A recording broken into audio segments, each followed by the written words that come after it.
Chemical pregnancy. রাসায়নিক গর্ভাবস্থা হলো খুব তাড়াতাড়ি গর্ভপাত, যা গর্ভাবস্থার প্রথম 5 সপ্তাহের মধ্যে ঘটে। একটি ভ্রূণ আপনার জরায়ুর আস্তরণ তৈরি হয় এবং রোপণ করে, কিন্তু তারপরে এটি বিকাশ বন্ধ করে দেয়। রাসায়নিক গর্ভাবস্থা এত তাড়াতাড়ি ঘটে যে অনেক মানুষ বুঝতেই পারে না যে তাদের গর্ভপাত হয়েছে।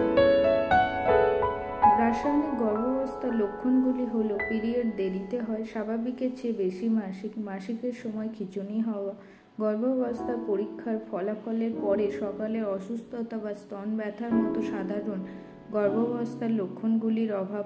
একটি ইতিবাচক গর্ভাবস্থার পরীক্ষা তাড়াতাড়ি দ্রুত নেতিবাচক হতে পারে।